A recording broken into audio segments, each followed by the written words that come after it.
Back in 1977, A Bridge Too Far stormed into theaters and stamped its name into movie history like it owned the place. This wasn't just another war film, it was huge, packed with stars and brutally honest about what war really looks like, leaving audiences stunned in their seats.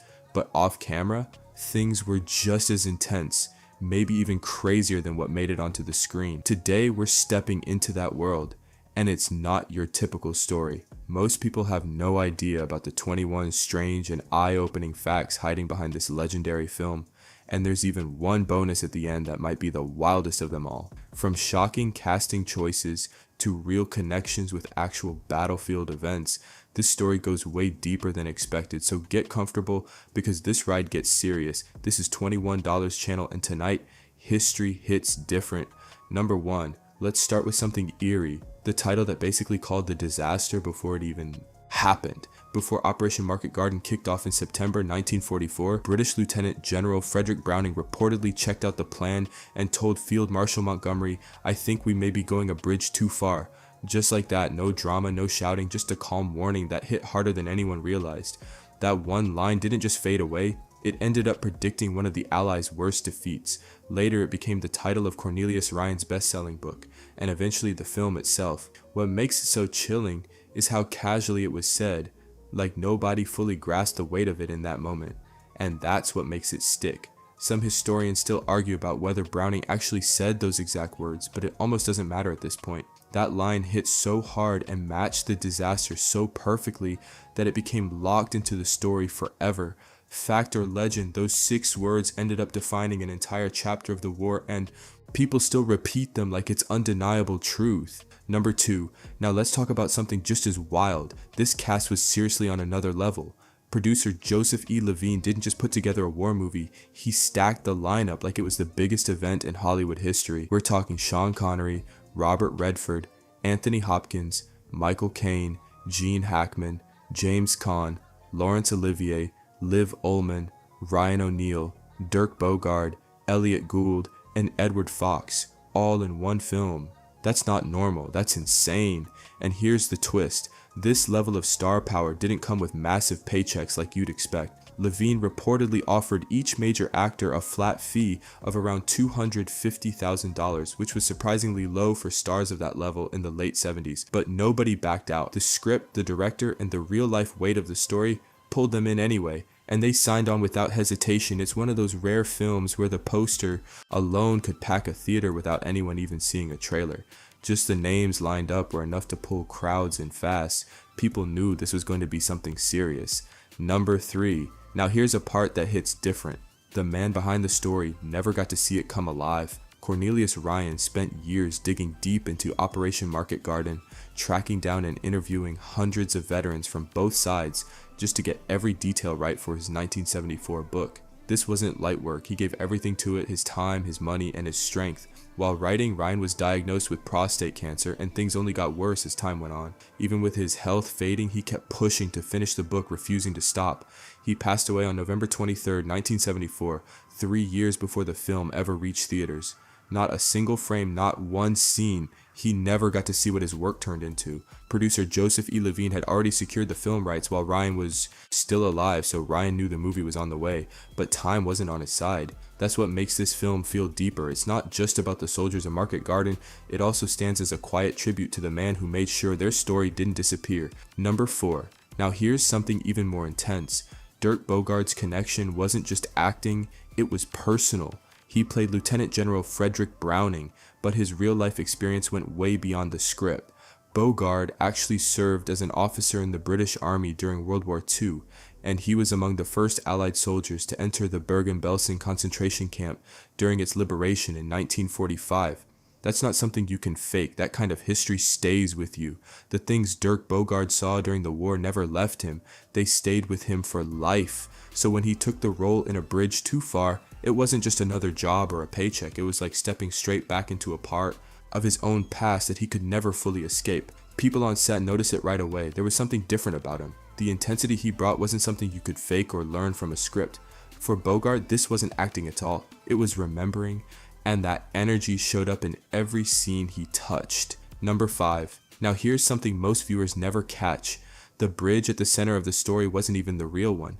The famous Arnhem Bridge, where British paratroopers fought so hard, didn't exist anymore when filming started. It had been destroyed during the war and replaced with a newer version that looked nothing like it did back in 1944. Director Richard Attenborough needed something that felt authentic, so the team had to get creative. They found a near-perfect match in the town of Devonter, about 30 kilometers away. That bridge had the right look, the right size, and the same kind of atmosphere they needed. The crew went all in, adding period, details, and transforming the location to match the era. And just like that, they recreated history in a completely different place. Most people watching had no clue they were looking at a totally different bridge in a totally different town, and that's what makes it even crazier. The illusion was so clean, nobody questioned it for a second. That's how far they went to make everything feel real. Number 6. Now here's where things got rough. Gene Hackman had a serious challenge on his hands. He was cast as Polish Major General Stanisław Sosabowski, a tough and outspoken commander who didn't trust the operation from the start. But there was one big issue: the accent gave him real trouble. Hackman himself admitted it wasn't easy at all. He worked hard with dialect coaches, listened to recordings, and kept practicing over and over, but it just never felt completely natural to him. No matter how much effort he put in, something always felt slightly off. When the film came out, reactions were split. Some Polish viewers respected the effort he put in, while others weren't fully convinced by the accent. Still, Hackman later said the role pushed him in ways he didn't expect, and it stuck with him. Even with that struggle, his performance still hit hard. He captured Sosabowski's frustration, his defiance, and that no-nonsense attitude in a way that felt real. At the end of the day, the emotion came through louder than any accent, and Hackman made sure of that. Number 7, and what comes next takes things to a whole different level, because this production didn't fake everything, not even close. When Richard Attenborough started planning those massive parachute drop scenes, he made one thing clear: no shortcuts, no faking it. He wanted real scale, the kind nobody had even tried since World War II itself, and he went all in to make it happen. The production brought in over 1,000 actual military paratroopers, real active soldiers from the British and American armed forces, to perform real jumps from real aircraft. This wasn't staged with tricks or camera illusions. These were trained soldiers stepping out of planes and dropping from the sky for the film. What they captured ended up being one of the biggest airborne sequences ever put on screen. Cameras were set up everywhere, on the ground, in the air, covering every angle possible. Coordinating that many jumpers, planes, and crew members at once wasn't just filmmaking, it felt like a full military operation on its own. And here's the wild part: what you see in the movie is exactly what happened. No special effects, no digital help, just real people taking real risks in real time. Number 8. Now it gets even more intense. The river crossing scene almost turned into a disaster. The moment where American soldiers push across the Wall River in fragile canvas boats, under heavy fire, looks terrifying on screen, and honestly, it wasn't much safer behind the scenes. Actors and stunt performers were placed in actual boats out on real water while explosions were going off all around them. Robert Redford, playing Major Julian Cook, was right in the middle of it too, not standing off to the side. The current was stronger than anyone expected, and during filming, some of the boats actually flipped over. Safety crews were nearby just in case, but that didn't make it feel safe in the moment. Attenborough wanted everything to feel real, and he definitely got it, along with some serious risk. The fear you see in the actors' faces during that river crossing isn't just acting. That tension, that panic, a lot of it was completely real, and it shows in every second of the scene. Now real quick, if you're into these deep dives on classic war films, go ahead and hit that like button and drop a comment with your favorite A Bridge Too Far moment. And don't forget to subscribe, because there's a lot more wild behind the scenes stories coming up. Number 9. Now here's where things get even more complicated. Bringing this story to life on paper was almost impossible. The job went to William Goldman, one of Hollywood's most respected screenwriters, the same mind behind Butch Cassidy and the Sundance Kid and All the President's Men. So yeah, expectations were high, but A Bridge Too Far wasn't a normal project. The book was packed with real people, multiple storylines happening at the same time, and events spread across different locations all at once. It wasn't just one story, it was dozens all tangled together. Goldman had to take all of that and shape it into something clear, something people could actually follow without losing the emotion or the truth behind it. And that wasn't easy at all. He later admitted this was one of the toughest scripts he ever worked on. He had to balance everything, make it simple enough for viewers who didn't know the history, but still detailed enough to respect the people who lived through it. One wrong move and it could have fallen apart, but somehow he pulled it off, walking that fine line and turning chaos into something powerful. Number 10, Attenborough's next level obsession with getting everything right. This wasn't just attention to detail, it was on a whole different level. While most directors would compromise here and there, Attenborough refused to cut corners on a bridge too far. He pushed to film in the actual Dutch towns where the real battles happened, Arnhem, Nijmegen, Eindhoven, and the nearby countryside, and the locals didn't just watch it happen, they helped make it happen. Authorities shut down roads and allowed entire areas to be transformed into full-on wartime zones. Attenborough didn't stop there either. He brought in real veterans who had lived through Operation Market Garden and had them check everything on set. From sandbag placement to the exact gear soldiers wore, nothing was too small. If a veteran pointed out something was off, it got fixed immediately, no questions asked. For him, this wasn't just a movie. It felt like a responsibility, something he had to get right. Every detail had to respect the memory of the soldiers who fought and died during those 9 intense days in September 1944, number 11. Now here's something just as powerful. Sean Connery had direct access to the real man he was playing. Connery took on the role of Major General Roy Urquhart, the leader of the British 1st Airborne Division at Arnhem. And the real Urquhart was still alive during filming. He actually worked as a consultant and met with Connery, sharing first-hand stories from the battle, the confusion, the pressure, the impossible calls he had to make, and those moments where everything felt like it was falling apart.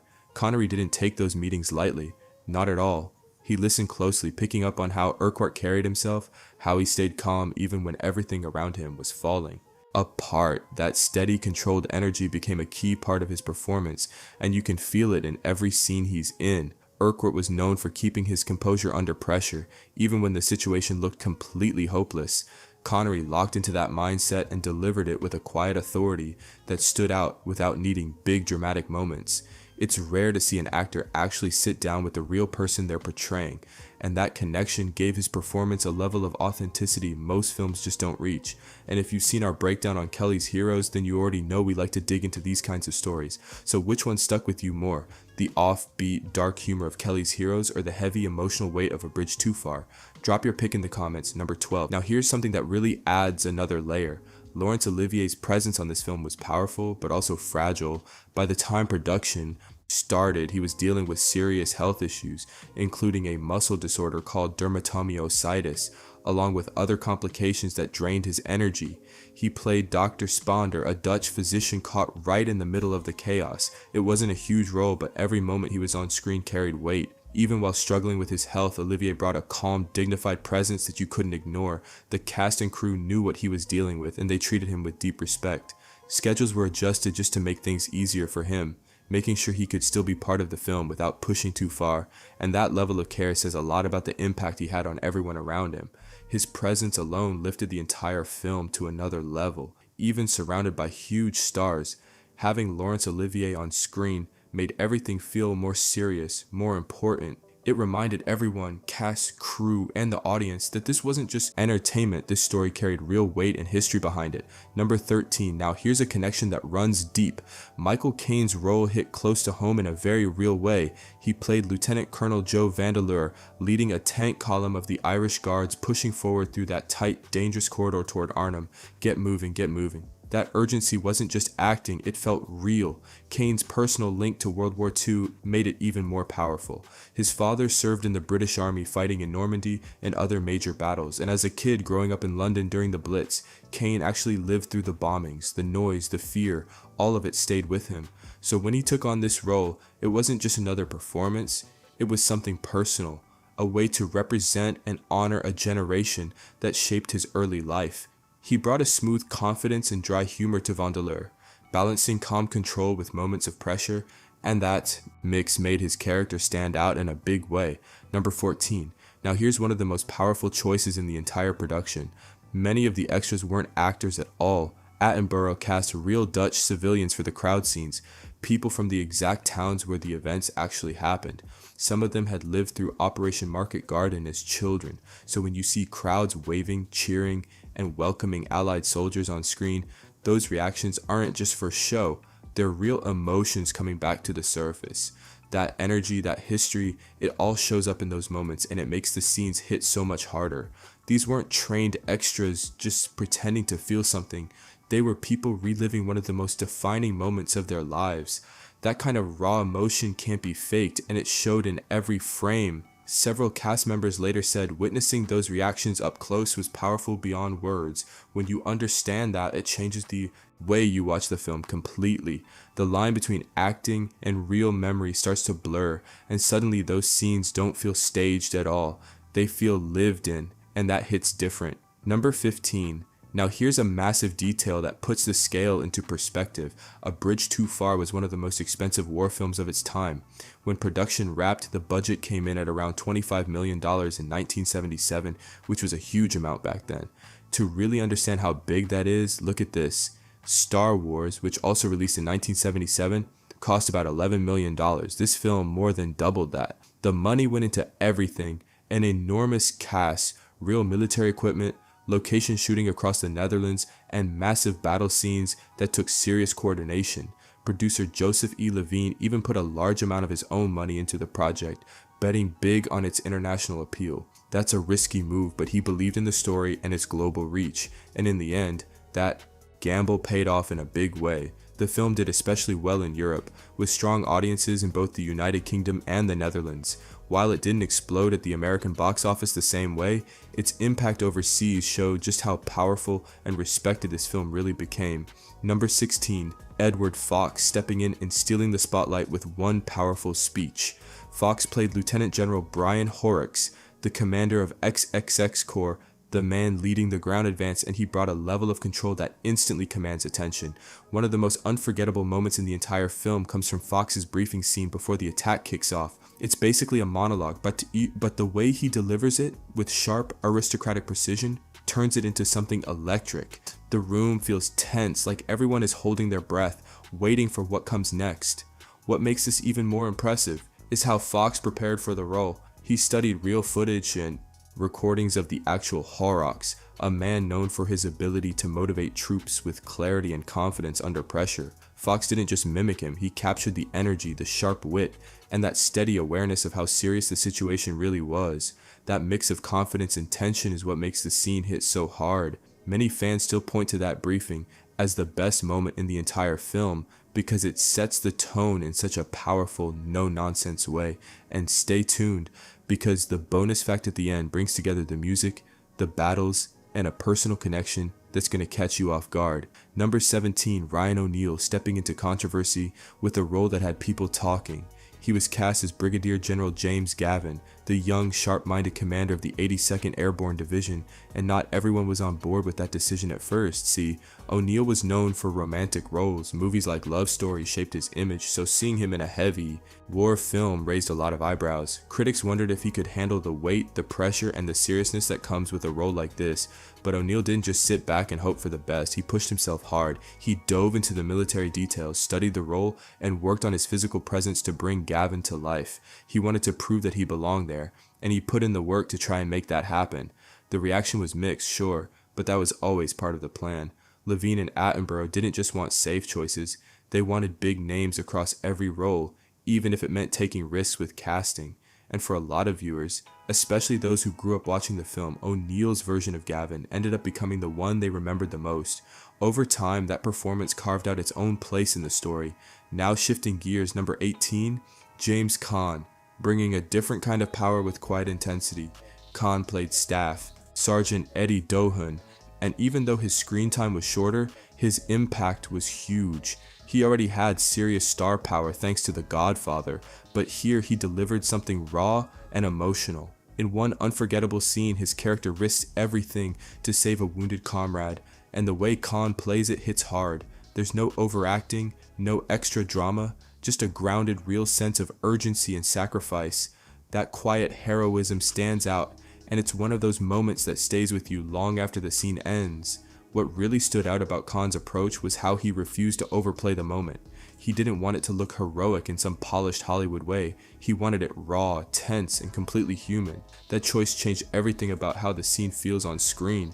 Caan also spent time speaking with real veterans. getting a deeper understanding of what close combat actually felt like. Those conversations weren't just casual, they shaped every move, every reaction, every detail in his performance. You can feel that honesty come through in the way he carries the scene. The result, one of the most powerful moments in the entire film. It only lasts a few minutes, but it carries the emotional weight of something much bigger. It's proof that sometimes less isn't just more, it hits harder. Now here's something that divides opinion but speaks volumes. Number 19, the film that split critics but united veterans. When A Bridge Too Far premiered in 1977, critics didn't all agree. Some praised the massive scale, the ambition, and the honest portrayal of military failure. Others felt it was too long, too crowded with big names, and maybe even overwhelming in parts. But there was one group that responded very differently: veterans of Operation Market Garden themselves. Many of the soldiers who fought at Arnhem, Nijmegen, and Eindhoven came to see the film, and their reactions were deeply emotional. For them, this wasn't just a movie, it was recognition. For decades, their story had been overshadowed by bigger events like D-Day and the Battle of the Bulge. But this film finally brought their experience into the spotlight. It gave their story the attention it deserved. Several veterans even spoke out publicly, thanking Attenborough for treating their history with honesty and respect. And in the end, that kind of recognition meant far more than any critic's review ever could. Number 20, and here's a detail that ties the film straight back to real history. The modern bridge in Arnhem, the one that replaced the original destroyed during the war, was officially renamed the John Frost Bridge in 1977, the same year A Bridge Too Far hit theaters. That timing wasn't random at all. The bridge was named after Colonel John Frost, the man who led the intense and desperate defense at the north end of the original bridge during Operation Market Garden. His stand became one of the most defining moments of the battle, and finally, it got the recognition it deserved. And here's where it hits even harder. The film helped bring attention back to that story, pushing the Dutch government to honor Frost in a permanent way. Even more incredible, Frost himself actually attended the dedication ceremony.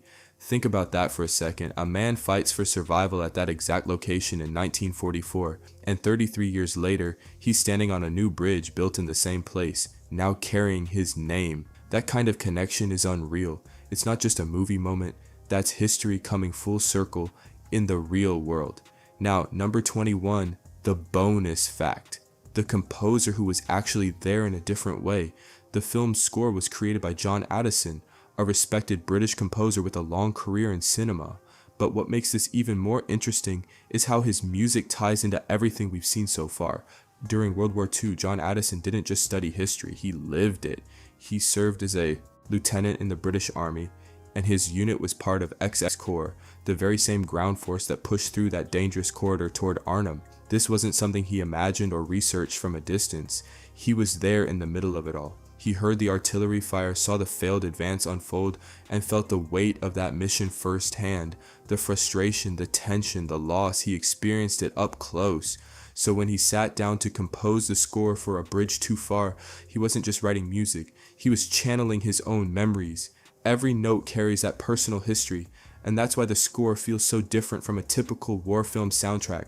It doesn't try to exaggerate the moment or make it bigger than life. It feels real, grounded, and honest. It remembers, and that makes all the difference. A Bridge Too Far isn't just a war movie, it's a powerful tribute. It stands as a monument to the soldiers who fought an impossible battle, to the filmmakers who refused to take shortcuts, and to the audiences who have kept this story alive for decades. It's about courage, failure, and the heavy cost of bold decisions. And even today, it still hits just as hard as it did in 1977. If this video brought back memories or taught you something new, smash that like button and share it with someone who loves classic films and deep history. Don't forget to subscribe if you haven't already, and drop a comment. Can you name all the major stars in this film without looking it up? That's a tough one, and we're watching. Now tell us, what classic war movie should we break down next? Drop your picks in the comments, and your suggestion might just be our next video. And one more thing, what scene from A Bridge Too Far still gives you chills? And be real, which group are you in? The one that watches a movie once and moves on, or the one that rewatches it until every detail clicks? You already know where we stand. And you're watching $21.